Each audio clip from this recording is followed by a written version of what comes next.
তুমি কি জানো এই দুনিয়ায় সফলতা কেউ কাউকে হাতে তুলে দেয় না, এটা ছিনিয়ে আনতে হয়।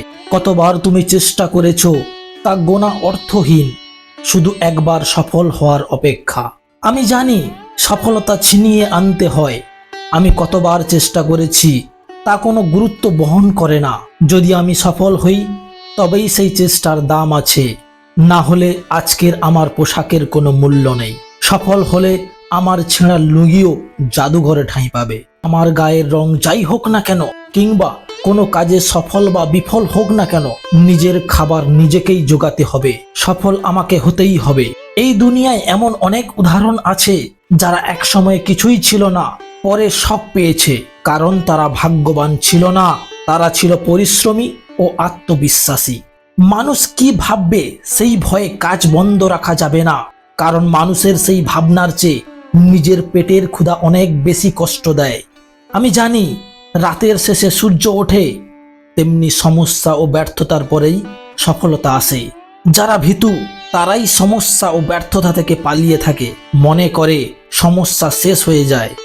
ইতিবাচক চিন্তা ভাবনার জন্য কোনো টাকা খরচ করতে হয় না, তেমনি নেতিবাচক চিন্তা ভাবনার জন্যও নয়। তাই নেতিবাচক চিন্তা বাদ দিয়ে ইতিবাচক চিন্তা করো। যদি তোমার বর্তমান জীবনযাপন পছন্দ না হয় এবং তা পরিবর্তন করতে চাও, তবে বড় লক্ষ্য, অনুপ্রেরণা এবং ভালো পরিকল্পনা দরকার।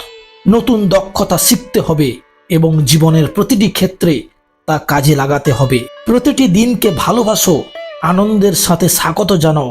বিশ্বাস করো যে প্রতিদিন তোমার জীবন একটু একটু করে উজ্জ্বল হচ্ছে।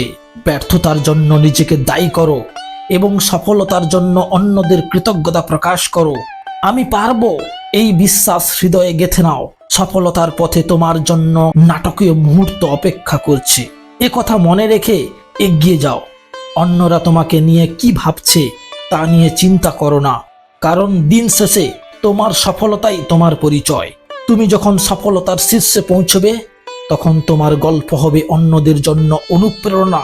এই ভেবে প্রতিদিন এগিয়ে যাও।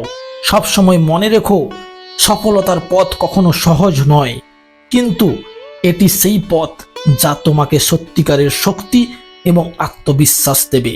তাই বন্ধুরা, সবশেষে বলবো, নিজের জীবনের সফলতার জন্য একাই যুদ্ধ করে যান, তাহলেই সফলতা আসবে।